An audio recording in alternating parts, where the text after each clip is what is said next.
My journey with Georgia State's Reading, Language, and Literacy Masters began in August of 2009. My husband served an internship for his master's at a church in McAllen, Texas that school year. I took full-time classes and volunteered at the church and school where my husband was assigned. That year I completed 9 of the courses needed for the degree. Then when I returned to St. Louis for my husband's final year of his master's program, I returned to the school where I had been teaching ESL with many new strategies and theories to implement. The following year, we moved to Bentonville, Arkansas, and I taught for 1 semester as an ESL teacher at a K-4 school. Since then, I have coordinated the ESL program for the same district. My final 2 courses before this one were completed in the fall of 2012. During that time, I used children in my church to practice the concepts I was learning. I have greatly enjoyed each course in different ways, and I look forward to continuing to grow in new ways in the coming years. Throughout my time in this program, I have been in many different settings. Each experience has impacted me and the teachers, students, and families I have touched. A shining moment came in my first semester. As I learned more about the research process, I was simultaneously tutoring a struggling English learner in reading. His school put heavy emphasis on accelerated reader.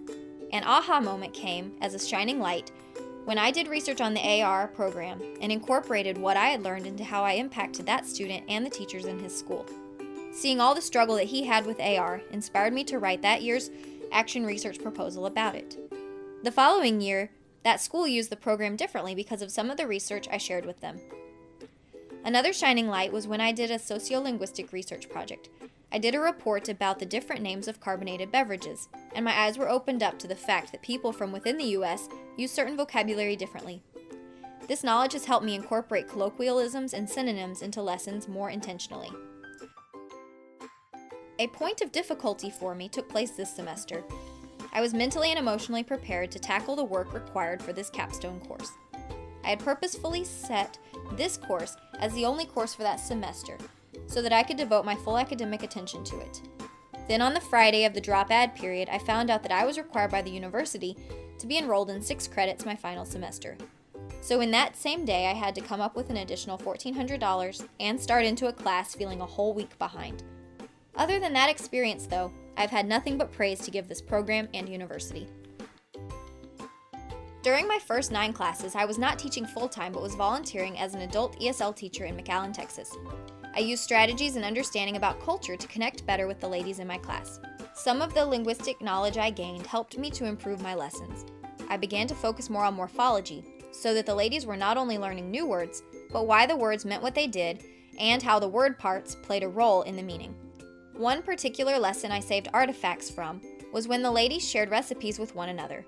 I tried to pair ladies of Japanese descent with those of Mexican descent, so that the lessons incorporated cultural awareness as well as building language skills.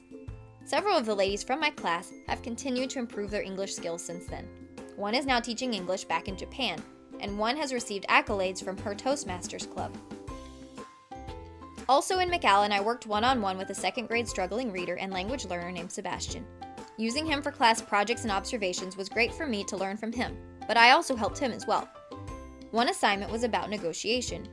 He and an older native English speaker named Taylor, pictured here with her mom, gave each other directions to draw pictures. For Sebastian, these pictures were difficult to describe, but Taylor helped negotiate the meaning of Sebastian's instructions, and she clarified her instructions when it was his turn to draw. It was interesting to see the difference in their ability, with Taylor being 2 years older and only exposed to English. Pairing language learners with native English-speaking students during small group and partner work in the classroom is critical for them to practice and hear fluent English. I took a break from my classes with 3 left to finish during the next school year when I returned to my former school in St. Louis, Missouri as a half-time ESL teacher and a half-time ESL coordinator. I used many of the ideas I had learned to implement new teaching strategies in my lessons. I taught lessons connected with a computer program called System 44, and I made sure to use some of the reading and psychology concepts I had learned to instruct ELLs and to motivate them. I incorporated data collecting and shared the progress of each student with them weekly. This helped raise their metacognition, better improve their self-efficacy, and motivate them to set goals and work hard to achieve them. In the background of this clip, you can see some of the point charts I used with the students. The data recorded publicly included how much time they had spent on task, logged into the computer, or doing independent or group work. They also had folders with more individual student data. My reading theories report on the whole language approach also helped mold that year of teaching as much as it could, given the nature of System 44. While I was supposed to focus on phonics, I took several of the concepts I had learned through researching Ken and Yetta Goodman the semester before to engage students in more meaningful literacy experiences whenever possible. That year in St. Louis helped me delve more into the SIOP model, which I had been using some in the years before GSU courses. But then I was able to use the concepts even more and be a leader in my building and model lessons for general content teachers in various subject areas and grade levels. I co-taught lessons in almost every grade level that year. The next year, I moved to Bentonville, Arkansas, and began teaching ESL at an elementary school. Although I was not taking any GSU classes that year, I continued to use what I had learned to drive my instruction. I began to implement more of the language experience and natural approaches that year. For instance, I incorporated lots of language-rich activities into my lessons. If we discussed, read, and wrote about lemonade, then we would make it too. After my first semester teaching in Bentonville, I was offered a promotion. My new title is English Language Development Specialist over Program Coordination. One element from this semester that has overlapped into my current work experience is related to my action research proposal. Since beginning this job, I have recognized that the current language screener for children entering kindergarten was seemingly too easy. Some students who scored high enough on it to not qualify for ESL really did need support once they entered the classroom. So I began to research the effectiveness of both test options that were available in our state and what the differences were.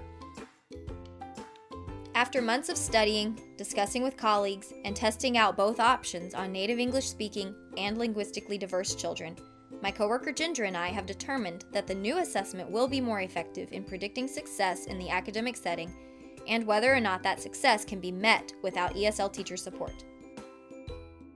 As I finally complete this degree, I realize how much I've learned.